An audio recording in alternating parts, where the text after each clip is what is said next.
Welcome. In this video, I will show you how to enter BIOS menu on your Microsoft Surface Pro 12.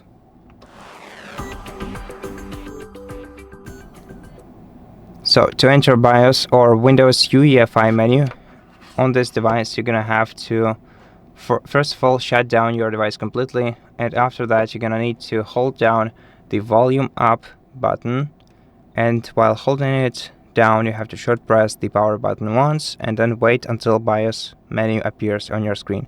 Once it does, you can release the volume up key.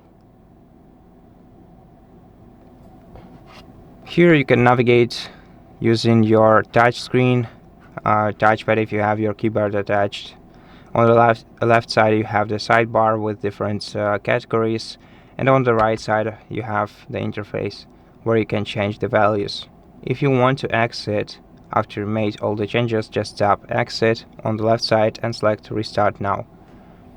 And that's how you do it. Thank you for watching this video. If it helped you, please consider subscribing to our channel, leave us a like and a comment below, and I'll see you in the next one.